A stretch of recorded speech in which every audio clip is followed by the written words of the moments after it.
नमस्कार साथियों, स्वागत है आपका हमारे YouTube चैनल AK सर 9 पर। देखो बेटाओं, उस दिन जो मैंने आपको पेपर सोल्व करवाया था, जो यथार्थ कंपटीशन क्लासेस पर हुआ था BSTC का, उसमें जब मैंने आंसर आप लोगों को बताए थे, लाइव क्लास ली थी मैंने उस दिन, तो उसमें क्या है, कुछ ऑप्शंस जो थे बताने में गलत हो गए थे, तो उनको आप लोग आज सही कर लीजिए ताकि आप लोगों को जो है बाद में दिक्कत नहीं आए। ठीक है, बच्चों से हमने आपत्तियां मांगी भी थी, बच्चों ने जो है वापस हमें बताया कि सर इसका आंसर ये नहीं, ये होना चाहिए। फिर हमने उस पर डिस्कस करी, तो उससे जो आंसर निकल करके आए हैं वो आप लोगों को मैं बता देता हूं। शिक्षण अभिरुचि की बात करें तो क्वेश्चन नंबर फर्स्ट जो था कि वाणी व भाषा का अविकसित होने का कारण है, तो उसका जो मेन कारण है वो उचित प्रशिक्षण की कमी ना हो करके मेन कारण है जन्म से बहरापन। क्या है? जन्म से बहरापन। तो बी की जगह क्या हो जाएगा फर्स्ट नंबर क्वेश्चन में? सी हो जाएगा। उसके बाद क्वेश्चन नंबर 13 की बात कर लेते हैं कि अगर आपसे किसी क्वेश्चन, कोई छात्र है उसने क्वेश्चन पूछा, आपको जवाब नहीं आया, तो आप क्या करोगे? आप उससे वादा करोगे कि आप अगले दिन उसका उत्तर जरूर बताएंगे। तो जो क्वेश्चन नंबर 13 है उसका आंसर सी ना होकर के क्या होगा? डी।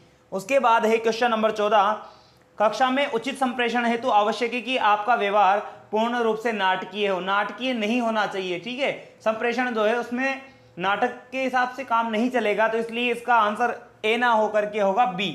ठीक है। उसके बाद क्वेश्चन नंबर 15, आपकी राय में शिक्षकों को समय पर विद्यालय आना चाहिए। देखो, एक बात तो ये भी है कि अगर वे विद्यालय समय पर आएंगे तो छात्र भी आएंगे, लेकिन इससे ज्यादा ये है, इसमें ये बात नहीं तो हो रही है। दूसरे एक और क्वेश्चन है, जो ऑप्शन है ऑप्शन नंबर बी, कि वे छात्रों के प्रेरणा स्रोत होते हैं। प्रेरणा स्रोत है मतलब जैसा वे करेंगे वैसे ही बच्चे करेंगे। तो ये जो बात है ऑप्शन नंबर डी, वो ऑटोमेटिक किसमें आ रहा है? बी में आ रहा है, इसलिए बी ऑप्शन ज्यादा राइट है, तो इसको प्राथमिकता हम देंगे। उसके बाद बात कर लेते हैं क्वेश्चन नंबर 19।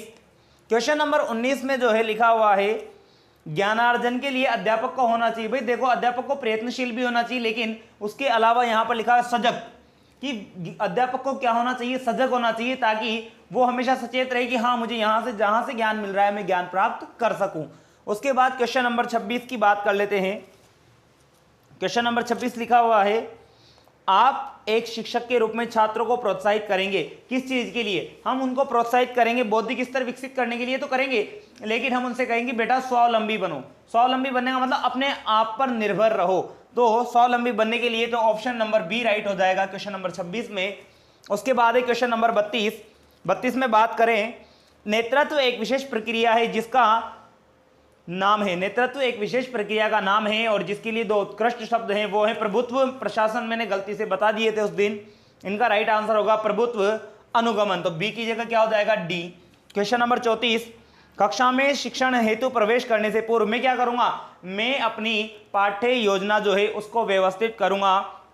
शिक्षण सहायक सामग्री तो लेकर जाऊंगा, लेकिन सबसे मेन काम जो पाठ्य व्यवस्था है उसको, पाठ्य योजना उसको व्यवस्थित करूंगा, इसलिए option number D will be the right answer. Question number 43, इसमें लिखा है, आपकी राय में शिक्षा से विकसित होती है। देखो, शिक्षा से बौद्धिकता भी आती है, लेकिन ज्यादा जो राइट आंसर माना है गाइड वालों ने वो ज्यादातर माना है परिपक्वता, इसलिए एक ही जगह क्या हो जाएगा? सी। ये पुराने ऑप्शन है और उसके बाद आगे लिखे मैंने, इसकी जगह ये हो जाएगा। और लास्ट क्वेश्चन है क्वेश्चन नंबर 50, उसमें लिखा हुआ है, निम्न में से शिक्षक को कौन से निजी गुण को प्रभावित होता है? देखो, शिक्षक के जो ऐसे गुण जो शिक्षण को प्रभावित करते हैं उनमें आएगा संवेदनशीलता, तो ऑप्शन नंबर ए राइट होगा। ये तो कौन से थे? ये हैं टीचिंग एप्टीट्यूड वाले, शिक्षण अभिरुचि के। उसके बाद है जीके में भी दो क्वेश्चन थे जो गलत हो गए थे। क्वेश्चन नंबर 79 क्वेश्चन था कि निम्न में से कौन सा एक लोक चित्रकला का उदाहरण नहीं है?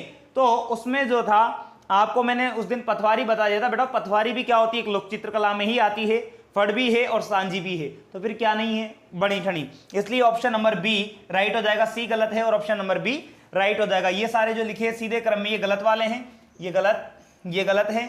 ठीक है, और ये भी फिर उधर राइट आंसर लिखे। क्वेश्चन नंबर 80, देखो, कालीबंगा का प्रथम उत्खनन करता अगर पूछा जाता क्या कि खोज किसने करी थी? खोजकर्ता अगर पूछते तो वो थे अमलानंद घोष। ठीक है, लेकिन बीबी लाल और बीके थापड़ के द्वारा जो है इसका जो है उत्खनन किया गया, इसलिए ऑप्शन नंबर सी राइट हो जाएगा, बी गलत हो जाएगा। तो जीके में ये थे। रीजनिंग में बताओ, एक क्वेश्चन जो था आंसर की जो आप लोगों ने देखी उसमें टाइपिंग एरर थी, तो क्वेश्चन नंबर 149 उस दिन मैंने वीडियो में किसी ने पूछा था, तब भी मैंने बता दिया था कि option number B right answer होगा। दर्पण प्रतिबिंब वाला जो क्वेश्चन था उसमें मैंने आपको बता दिया था। तो 149 में आपको एक ही जगह क्या कर लेना है? बी कर लेना है। और उसके बाद इंग्लिश। इंग्लिश में क्या था बेटाओं, एक टाइपिंग एरर थी और इसीलिए वहां पर पूछा गया था, 163वां क्वेश्चन था, choose the word is spelled correctly, कि कौन सा शब्द है जिसकी स्पेलिंग सही है। तो इसमें बी भी राइट था और सी भी, इसलिए बी और सी, जिस बच्चे ने या तो बी लगाया या सी लगाया, दोनों स्पेलिंग राइट थी, इसलिए दोनों ही ऑप्शन राइट हो जाएंगे। तो ये तो क्वेश्चन थे, 10 क्वेश्चन तो इसमें है, 2 और 3 ये, तो लगभग 12 से 13 क्वेश्चन थे जिनके आंसर जो है चेंज हैं। तो लगभग 12-13, तो आप ये मान के चलो 30 से 35 नंबर का मामला था। ये जो है मैंने आप लोगों को सही आंसर्स बता दिए हैं, ये कंफर्म है। और इसके बाद अभी जो फाइनल आंसर की है, जो संशोधित हमने कर दी है, उसका जो लिंक है आपको मेरे चैनल के डिस्क्रिप्शन में मिल जाएगा। अभी देख लेना आप, इस वीडियो के डिस्क्रिप्शन में आपको लिंक मिल जाएगा, जिससे आप जो है फाइनल जो आंसर की है, जो संशोधित की गई है, वो आपको मिल जाएगी। इसके अलावा रीजनिंग का एक क्वेश्चन था, उस दिन मैंने जब आपको करवाया था तो मैंने आपसे कहा था, मैंने कहा ये थोड़ा लेंथी क्वेश्चन है और टाइम लगेगा, तो उसको भी मैं आप लोगों को बता देता हूं, तब तक आप लोग स्क्रीनशॉट ले लीजिए।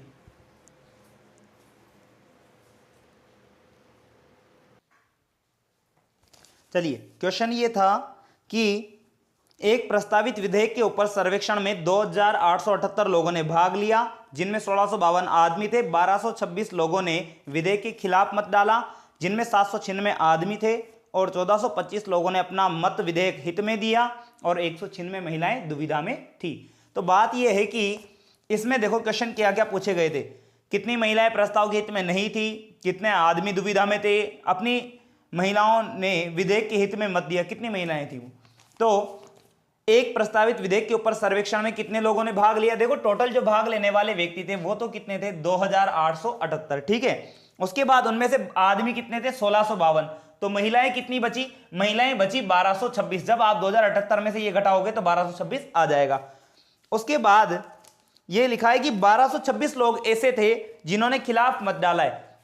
इन 2878 में से 1226 ऐसे व्यक्ति हैं, इन दोनों में से मिलाकर के, ये दोनों में से ही हैं, ठीक है, दोनों में से मिलाकर के 1226 वे व्यक्ति हैं जिन्होंने खिलाफ मत डाला है। तो एक बात बताओ, हित में कितने व्यक्तियों ने मत डाला होगा, हित में मत डालेंगे अब कितने, आप देख लीजिए कि पक्ष में कितनों ने मत डाला है। पक्ष में डाला होगा 1652 ने, क्योंकि जुड़ करके वापस से कितना आ जाएगा, 2878। तो केवल 1652 ऐसे व्यक्ति हैं जिन्होंने पक्ष में मत डाला है।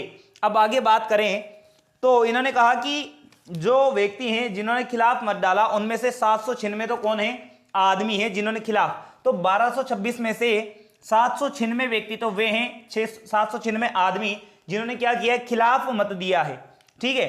तो इसके अलावा जो बाकी जो भी बचे वो महिलाएं बची जिन्होंने क्या किया होगा, खिलाफ मत डाला है। तो खिलाफ मत डालने वाली महिलाएं कितनी बची, जब आप 1652 में से घटाओगे तो आपको आंसर मिल जाएगा भाई खिलाफ मत देने वाली महिलाएं कितनी हैं, ठीक है। उसके बाद लिखा है कि 1425 लोगों ने अपना मत विधेयक हित में दिया है। 1425 ऐसे व्यक्ति हैं जिन्होंने मत क्या दिया है, विधेयक हित में दिया है। तो 1425 इन्होंने तो दिया हित में, 1425 है जिन्होंने हित में दिया। बाकी ये कह रहा है कि जो महिलाएं हैं 196, इनमें से क्या थी, दुविधा में थी। जब 1652 जने टोटल थे जिन्होंने पक्ष में मत दिया, लेकिन उनमें से 1425 ने तो दिया, और फिर क्या हुआ, जो पक्ष में थे उनमें से भी कुछ तो दुविधा में थे, उन्होंने दिया कि नहीं दिया। तो दुविधा वाले कितने बच गए, 227। भाई 1652 टोटल पक्ष में देने वाले, जिनमें से 1425 ने तो क्या किया है, दिया तो है, वो पुरुष भी हैं और महिलाएं भी हैं। अब बात करें, इधर देख लो, बाकी बचे दुविधा। दुविधा में कितने थे टोटल, 227। उसने कहा कि 196 महिलाएं दुविधा में थी, मैंने लिख दिया 196 दुविधा में। तो पुरुष कितने हैं दुविधा में, 31 पुरुष दुविधा में। भाई टोटल आदमी कितने थे, 1652। खिलाफ कितनों ने दिया, हमने देख लिया कि 796 आदमियों ने खिलाफ वोट दिया। तो बचे कितने पक्ष में देने वाले, 856 व्यक्ति बचे दोनों में से।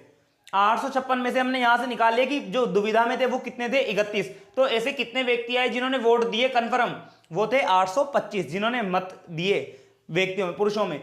अब इधर बात कर ले महिलाओं की, तो महिलाओं में लिखा हुआ है कि 196 तो क्या थी, दुविधा में थी। 196 दुविधा में हैं, तो बाकी जो बचे खिलाफ में से मैंने 1226 में से 796 यहां लिख दिए, तो बाकी बचे कितने, 430 बचे आपके पास। कितने बचे, जब 1226 खिलाफ मत देने वाले हैं, उनमें से 796 तो पुरुष निकल गए, तो कितनी महिलाएं बची जिन्होंने खिलाफ मत दिया, 430 ये होगी, दुविधा में इतने हो गए टोटल। इधर वोट देने वाले 825 हैं। इसने लिखा था कि 1425 ने टोटल अपना मत विधेयक हित में दिया है, जब 825 इधर निकल गए तो कितने बचेंगे, 600 ऐसे व्यक्ति महिलाएं बची जिन्होंने वोट दिया। देखो पक्ष में तो थे लेकिन दुविधा में भी थे साथ में, तो खिलाफ खिलाफ वाले ये आ गए और दुविधा में जो थे वो उधर लिख दिए मैंने। तो क्वेश्चन क्या पूछा, कितनी महिलाएं प्रस्ताव के हित में नहीं थी। देखो भाई ये 430 महिलाएं ऐसी हैं जो प्रस्ताव के हित में नहीं थी, ये खिलाफ थी। उसके बाद क्वेश्चन था कितने आदमी दुविधा में थे, तो कितने आदमी हैं, ये रहे आदमी दुविधा में, 31 आदमी दुविधा में थे। उसके बाद कितनी महिलाएं हैं जिन्होंने विधेयक के हित में मत दिया, भैया ये रही जिन्होंने मत दिया है। दुविधा के अलावा जो बची 600 महिलाएं ऐसी थी जिन्होंने मत दिया। तो 134, 35 और 36 ए और बी, इनके आंसर ए और बी थे। ये मैंने उस दिन आंसर बता दिए थे आपको, क्वेश्चन थोड़ा लेंथी था इसलिए मैंने आज इसको सॉल्व करा दिया है। आप पेपर देने जाने से पहले ये वीडियो जरूर देख के जाएं, क्योंकि जिन क्वेश्चंस में आपको डाउट है अगर वो एग्जाम हॉल में आते हैं तो आप जो है उनको सही कर पाएंगे। अगर और आपको जो है लिंक आपको डिस्क्रिप्शन में मिल जाएगा आंसर की, आप वहां से डाउनलोड कर लीजिएगा और उसके बाद 1 तारीख के आसपास सर जो है आपका रिजल्ट डिक्लेयर कर देंगे, ठीक है। तो अगर आपको हमारी वीडियो पसंद आई हो तो वीडियो को लाइक करें, शेयर किए और ज्यादा से ज्यादा स्टूडेंट तक पहुंचाएं इसे, ताकि जो क्वेश्चंस में डाउट है वो उनके क्लियर हो सके। धन्यवाद।